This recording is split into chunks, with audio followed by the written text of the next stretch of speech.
Merci de rester fidèles à Téléthiade, mesdames, messieurs. Bienvenue à tous.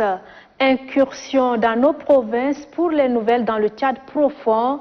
Information que nous livrons en duo avec Ishiraka Abdallah.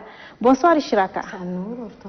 Nous ouvrons cette édition par la campagne sucrière 2020-2021 dans le Moyen-Chari, une campagne lancée ce matin à Banda CST par le gouverneur Djiber Younous en présence de plusieurs personnalités. C'est ce que rapporte Ronel Judith depuis SAR. C'est dans une configuration adaptée aux règles sur le Covid, ceci grâce à l'application des gestes barrières que s'est tenue cette année cette campagne. À l'occasion, le directeur général de la compagnie sucrière du Tchad, Emmanuel Castel, a reconnu la vente de l'année dans des conditions normales grâce au travail fait par le personnel de la société, ce qui a conduit à l'embauche d'une trentaine de jeunes, à la revalorisation des salaires, aussi à l'intensification des actions qui s'étalent à destination des villages environnants, sans oublier la régulation du prix du sucre. Emmanuel Castel ajoute que son institution s'affaiblit depuis plusieurs années suite à la fraude du sucre venu du Soudan et de la Libye et son souhait est que les autorités les soutiennent en renvoyant ce phénomène. La situation du projet Barsara n'a pas été perdue de vue par le DG de la CST. Djiber Younous, gouverneur de la province du Moyen-Chari, a pour sa part reconnu l'apport et l'appui de cette société dans la province. Il promet la signature du projet Barsara, la convention et la surveillance des frontières de la province pour stopper l'entrée frauduleuse du sucre afin de permettre à la CST de pouvoir évacuer ses produits. La visite de la tour à Cannes du gouverneur et sa suite, visite guidée par le directeur général de la CST, Emmanuel Castel, a mis un terme à cette cérémonie.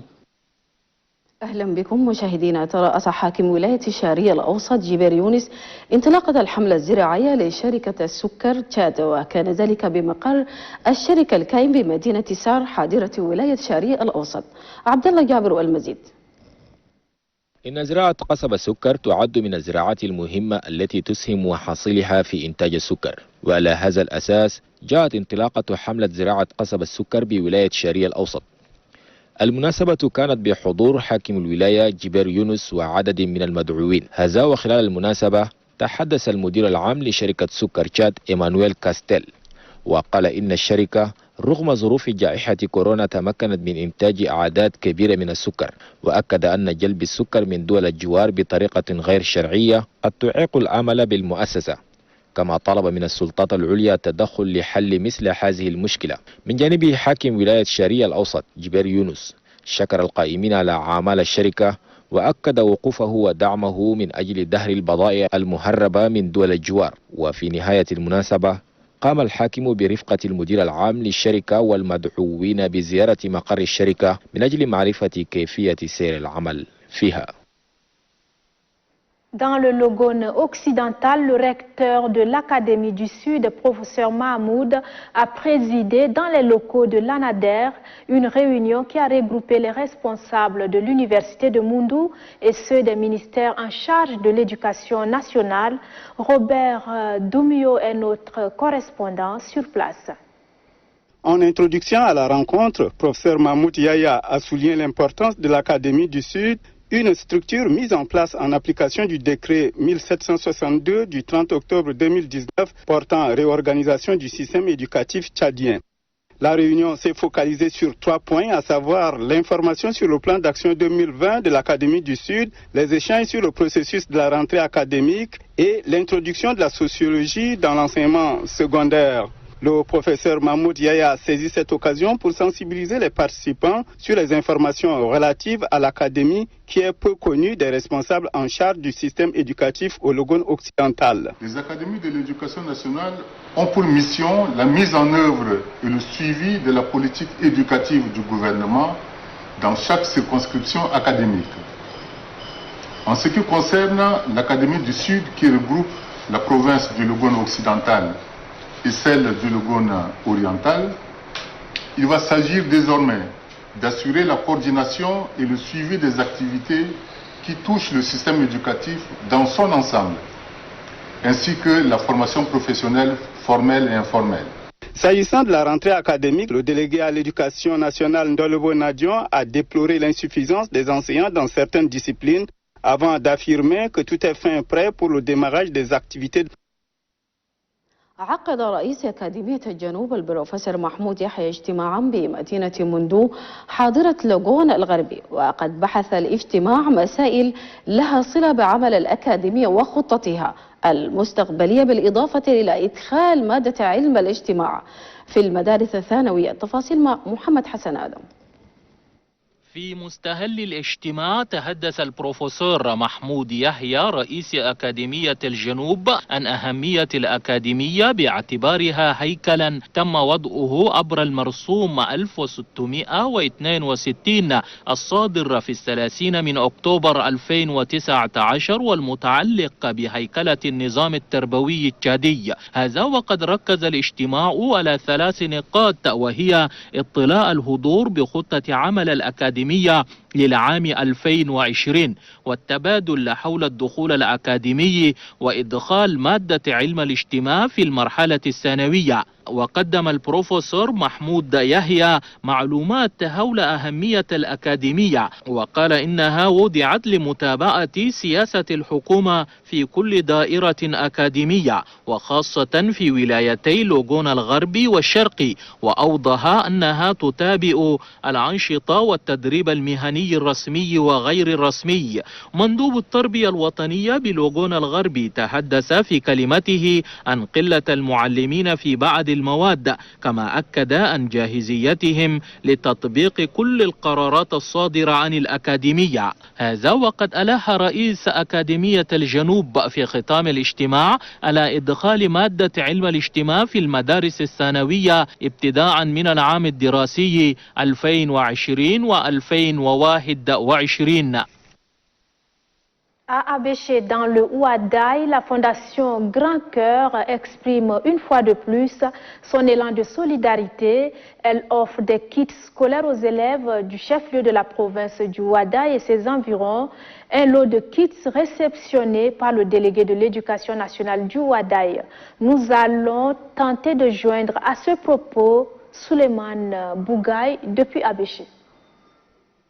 Ces gestes s'inscrivent dans le cadre de l'opération Soutenons l'école tchadienne initiée par la Fondation Grand Cœur pour une dynamique de l'excellence. Dans son intervention, le proviseur du lycée Cheikh Tahnoun Ali Kidjiber a remercié la Fondation Grand Cœur et les autorités éducatives de la province pour le choix porté sur son établissement pour abriter cette cérémonie. Remettant les kits scolaires aux délégués de l'éducation nationale et de la promotion civique du Ouadaï, la chef des missions de la Fondation Grand Cœur dans le Ouadaï, Shamsal Houda Abakar Kadade, a laissé entendre que cette modeste contribution de la Fondation Grand Cœur au secteur de l'éducation dans le Ouadaï vise à inciter les élèves à mieux travailler afin d'obtenir d'excellents résultats à la fin de l'année. Réceptionnant les kits scolaires, le délégué de l'éducation nationale et de la promotion civique du Ouadaï, Abdoulaye Hissène Ibrahim, a loué l'œuvre de la Fondation Grand Cœur qui, dit-il, vient à point nommé et permettra à galvaniser les élèves de fréquenter régulièrement l'école. Les bénéficiaires ont pour leur part remercié la première dame Hinde Debi Idno qui ne cesse d'appuyer d'une manière permanente les élèves pour l'amélioration du système éducatif tchadien. Signalons que ces kits seront distribués aux établissements scolaires du département de Ouara, d'Assonga et de Djourfal Ahmar.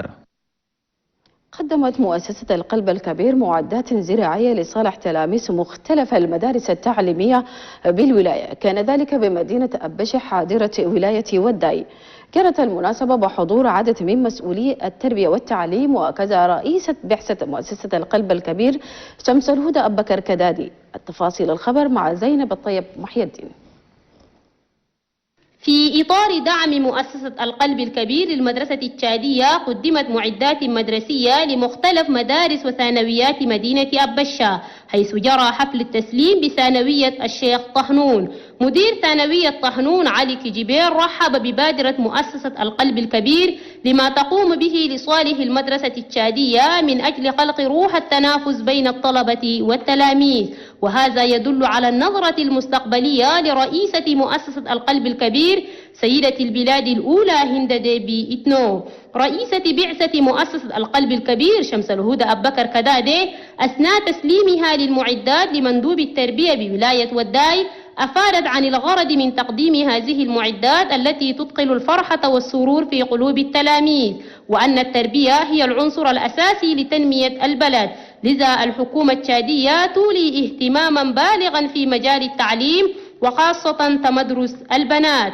في كلمته لاستلام المعدات مندوب التربية وترقية المواطنة بوداي حسين إبراهيم عبد الله أبدى ارتياهه من مؤسسة القلب الكبير على وقوفها الدائم مع المواطنين وخاصة في الجانب التربوي، طالبا من الجهات الأخرى أخذ هذا المثل من أجل ترقية وتشجيع الطلبة والتلاميذ.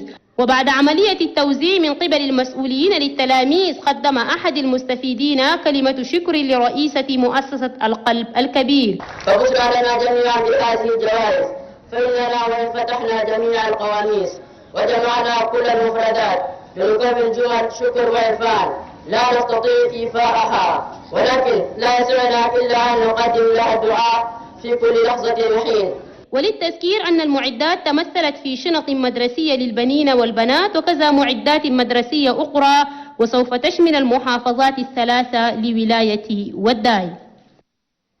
Et puis, dans le chef-lieu de la province du Kanem, le FAO organise ce 3 novembre une rencontre interclub d'écoute, de partage d'expérience et d'information à l'intention des membres de 19 clubs d'écoute de Maou, une rencontre présidée par le sous-préfet de Maou rural Suleiman Mahamad Dololo, représentant le gouverneur de la province. Moussa Mahamad, vous êtes sur place à Maou. En quoi consiste cette rencontre? Pendant 3 jours, les producteurs, membres de différentes organisations venues de toute la province du Kanem, auront à s'enquérir des techniques tant théoriques que pratiques et les outils liés à ces thèmes. Car l'objectif de cet atelier de formation est de renforcer les capacités techniques des bénéficiaires dans le domaine maraîcher afin de leur permettre de pallier les aléas climatiques et lutter contre l'insécurité alimentaire et la malnutrition dans la zone. Hubert Malik Bentaga, délégué intérimaire de l'agriculture du Kanem, rappelle que le projet de renforcement de la résilience à l'insécurité alimentaire et nutritionnelle au Sahel, PDRS, financé par la Banque africaine de développement BAD, a signé une convention de prestations avec la NADER et que cela, d'après lui, vise l'encadrement des producteurs des provinces du Kanem et du Bar El Ghazal en vue de développer les systèmes de production agricoles plus résilients permettant de lutter contre la pauvreté à travers le renforcement de la sécurité alimentaire et nutritionnelle. Hassan Baba Abakar et Dinoji Robertine, respectivement point focal ANADER PDRS et point focal PDRS ANADER, exhorte les participants à être attentifs afin de se familiariser aux outils et aux techniques de culture des principales spéculations maraîchères, car l'agriculture, selon eux, demeure l'une des mamelles de l'économie de notre pays. Ouvrant les travaux, le représentant du gouverneur Brahim Alifa Ali dit que les potentialités agricoles dans le Kanem sont énormes. Elles offrent, à travers les multitudes de wadis, des opportunités pour le développement des activités agricoles. Brahim Alifa Ali souligne également que le programme de l'ANADER et du PDRS s'inscrit dans la droite ligne de la politique du maréchal du Tchad, Idriss Déby Itno. ترأس مؤخرا رئيس مركز إداري ريف ماو سليمان مامادو اللقاء الذي نظمته منظمة الفاو لإصالح عدد من رؤساء التجمعات والأندية من أجل التبادل والتفاكر حول كيفية زيادة نشاطاتهم حول الدخل. المناسبة جرت بمدينة ماو حاضرة ولاية كانم. السمي حسن الحلو. Pendant 3 jours, les producteurs, membres de différentes organisations venues de toute la province du Kanem, auront à s'enquérir des techniques tant théoriques que pratiques et les outils liés à ces thèmes. Car l'objectif de cet atelier de formation est de renforcer les capacités techniques des bénéficiaires dans le domaine maraîcher afin de leur permettre de pallier les aléas climatiques et lutter contre l'insécurité alimentaire et la malnutrition dans la zone. Hubert Malik Bentaga, délégué intérimaire de l'agriculture du Kanem, rappelle que le projet de renforcement de la résilience à l'insécurité alimentaire et nutritionnelle au Sahel, PDRS, financé par la Banque africaine de développement BAD, a signé une convention de prestation avec la NADER et que cela, d'après lui, vise l'encadrement des producteurs des provinces du Kanem et du Bahr el Ghazal en vue de développer les systèmes économiques de notre pays. Ouvrant les travaux, le représentant du gouverneur Brahim Alifa Ali dit que les potentialités agricoles dans le Kanem sont énormes. Hassan Baba Abakar et Dinoji Robertine, respectivement point focal ANADER PDRS et point focal PDRS ANADER, exhortent les participants à être attentifs afin de se familiariser aux outils et aux techniques, car l'agriculture, selon eux, demeure l'une des mamelles de l'économie de notre pays. Ouvrant les travaux, le représentant du gouverneur Brahim Alifa Ali dit que les potentialités agricoles dans le Kanem sont énormes. Elles offrent à travers toutes nos excuses pour ce problème de synchronisation. Les nouvelles dans le Tchad profond se poursuivent sur Télé-Tchad. Mesdames, Messieurs, rendons-nous cette fois-ci à Bongor, dans le Mayo-Kébi Est, pour parler de l'atelier de formation des conseils cantonaux de développement à la mobilisation des ressources indispensables. Alain Yomo est sur place à Bongor. Cette formation permettra aux membres des conseils cantonaux de développement de mieux s'outiller en matière de mobilisation de ressources nécessaires pour leurs activités. Parti du constat que le taux de mise en œuvre des plans de développement locaux est très faible à cause des compétences nécessaires et capacités des membres des CDT à même de développer des outils adaptés à leur mise en œuvre, le chef d'antenne du Mayo-Kébi, Vaihal Tao Jérôme, justifie la tenue des dites assises. Le PDL est très bas. Très bas, pourquoi? Parce que les CCD qui sont censés mobiliser des ressources pour la mise en œuvre de ces plans de développement-là n'ont pas les compétences nécessaires ou n'en ont pas suffisamment pour pouvoir rapprocher les fournisseurs des ressources pour pouvoir mettre en œuvre leur plan de développement. Et c'est pour cette raison que nous avons pensé qu'il était important de pouvoir renforcer les capacités des membres des comités cantonaux de développement pour qu'ils soient à même de mobiliser des ressources. Le PRCPT intervient notamment pour sa phase 2 dans la gouvernance locale et le réseautage, l'amélioration de la condition socio-économique des populations et leur accès aux infrastructures sociaux de base, ainsi que dans la promotion du dialogue et de la paix. Cap cette fois sur la province du Bata, retrouver notre correspondant Mamataïr Djibrine Alour qui va nous parler de l'Union des jeunes pour le développement local du Bata, partie de N'Djamena pour sensibiliser la masse contre la Covid-19, couplée à la distribution de masques. Regardez. Regroupés au sein de l'Union des jeunes pour le développement local du Bata, ces jeunes ont fait les déplacements depuis N'Djamena pour apporter leur contribution dans la lutte contre la pandémie de Covid-19. Ils ont sillonné plusieurs localités des départements du Bata-Ouest et de Wadirimi pour sensibiliser et distribuer des masques de protection à la population. Des localités Ambrahim, Amalaya, en passant par Bakalaya, Achi-Eire et Koussiri, le président de ce regroupement, Yacoub Abdoulaye Zakaria et le président d'honneur Sossal Mahmoud ainsi que les autres membres ont expliqué de manière simplifiée comment prévenir la propagation du virus et se sont prêtés à un jeu de questions-réponses. Ils ont rappelé à leurs interlocuteurs la bonne pratique d'hygiène. Selon eux, les meilleures manières de se protéger contre le coronavirus sont tout simplement le lavage régulier des mains, le port des masques et la distanciation physique. En tout, 20 000 masques ont été distribués au cours de cette campagne de sensibilisation organisée par l'Union des jeunes pour le développement local du Bata. قام اتحاد الشباب من أجل التنمية المحلية بالبطحة بتنظيم حملة توعوية لصالح السكان عدد من القرى بالبطحة، وذلك بهدف محاربة فيروس كورونا المستجد. المزيد لدى محمد طاهر جبرين الحر.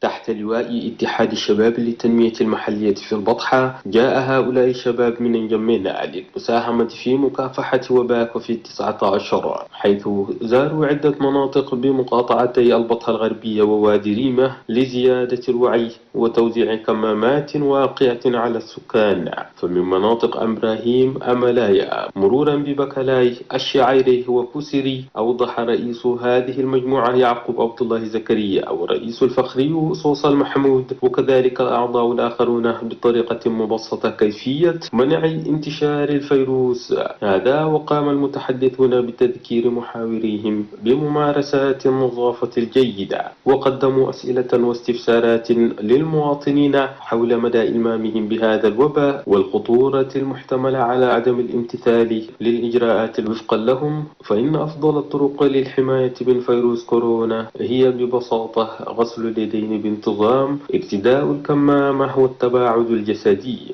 هذا وبالجملة تم توزيع 20,000 كمامة خلال هذه الحملة التوعوية التي نظمها اتحاد الشباب للتنمية المحلية في البطحة. L'actualité dans le Logone oriental reste dominée par l'ordination presbytérale de l'abbé David Nodjirosmem à la paroisse Saint-Daniel, Komboni de Doba. Madinga Léonce est sur place pour les précisions. C'est une ordination qui a drainé un monde immense ce samedi 31 octobre 2020 à la paroisse Saint-Daniel, Komboni de Doba, malgré le contexte marqué par la pandémie à coronavirus. L'ordinant David Nodjirosmem est entouré de ses aînés dans le sacerdoce, mais aussi par des parents et amis venus très nombreux témoigner leur amour à son égard. Dans son homélie tirée du livre d'Ésaïe chapitre 61, versets 1 à 10, Monseigneur Martin Wenge Bani a rappelé l'engagement et les responsabilités du futur prêtre qui consiste à paître les brebis. L'évêque a aussi recommandé la communauté de soutenir le prêtre par la prière. Puis s'en est suivi la litanie des saints, démontrant ainsi son humilité et engagement à suivre Christ et son évêque dans le sacerdoce. Après l'imposition des mains et la prise des vêtements sacerdotaux, rythmés des danses traditionnelles, l'évêque oint le nouveau prêtre et lui remet les vases sacrés pour le ministère. Le désormais prêtre David Nodjirosmem reçoit un baiser de paix de l'évêque puis est montré à l'église Famille de Dieu. Afin de témoigner leur solidarité au nouveau prêtre, plusieurs présents lui ont été offerts par les membres de l'église et sa famille. قدمت الفيفا عبر الفيدرالية التشادية لكرة القدم مبالغ مالية لصالح رابطة كرة القدم بولاية لاغون الشرقي. كان ذلك بحضور ممثلي 45 فرق رياضية. جرت المناسبة بمدينة دوبا حاضرة ولاية لاغون الشرقي. المزيد لدى عبد الله جابر بكر. في إطار تطوير الرياضة عامة وكرة القدم بشكل خاص، حصل 45 فريقا بمدينة الدوبا حاضرة لاغون الشرقي على مبالغ مالية من الفيفا عبر الفيدرالية التشادية لكرة القدم، ومن ثم إلى رابطة كرة القدم بولاية لاغون الشرقي. رئيس الرابطة الولائية لكرة القدم أوضح أن هذا الدعم مخصص لمساعدة الفرق الرياضية بالولاية في ظرف كوفيد-19، وذلك لإطلاق نشاطاتها التي توقفت بسبب الجائحة. هذا وقد تراوحت المبالغ الموزعة من 10,000 ريال إلى 100,000 ريال تشادي. وحسب الفيفا فإن هذه المبالغ سيكون لها إسهامات في تطوير الرياضة التي شهدت توقفا خلال جائحة كورونا. وذكر مسؤولي الفرق بضرورة تحمل مسؤولياتهم وصرف هذه المبالغ من أجل تطوير كرة القدم بالولاية. أما مندوب الشباب والرياضة فقد حث مسؤولي الفرق على النهوض بكرة القدم وتوجيه هذه الأموال لصالح اللاعبين للإسهام في دعم الرياضة عامة وكرة القدم على وجه الخصوص، للإشارة أن هذه المبالغ تشجع الفرق الرياضية للنهوض بالكرة الولائية. Retrouvons une fois de plus Madinga Léonce depuis le Logone oriental pour nous parler de la Ligue provinciale de football du Logone oriental qui a remis aux clubs et commissions techniques de football le fonds Covid-19. Ce sont au total 45 clubs de football, des centres de formation, ligues départementales et commissions techniques du Logone oriental qui ont reçu les dons financiers de lutte contre le coronavirus. Une assistance de la FIFA aux fédérations de football via les ligues provinciales de football. Pour le président de la Ligue provinciale de football du Logone oriental, commandé Tonza Bruno, ce fonds Covid-19 est destiné à soutenir les équipes à relancer les activités impactées négativement par la pandémie à coronavirus. Les enveloppes remises aux clubs varient de 50 000 à 500 000 francs CFA. Commandé Tonza Bruno de rappeler aux clubs leurs responsabilités après la réception de ces fonds pour les justifications. Représentant la déléguée de la jeunesse et du sport, Maingar Léon exhorte les clubs à bien utiliser les fonds pour la bonne marche des clubs car les clubs du Logone oriental connaissent assez de problèmes, affirme-t-il. مشاهدينا الأفاضل نهاية نشرة الأقاليم وفي أمان الله. Bonsoir et à demain pour un autre numéro de l'actualité dans nos provinces sur Téléthiane.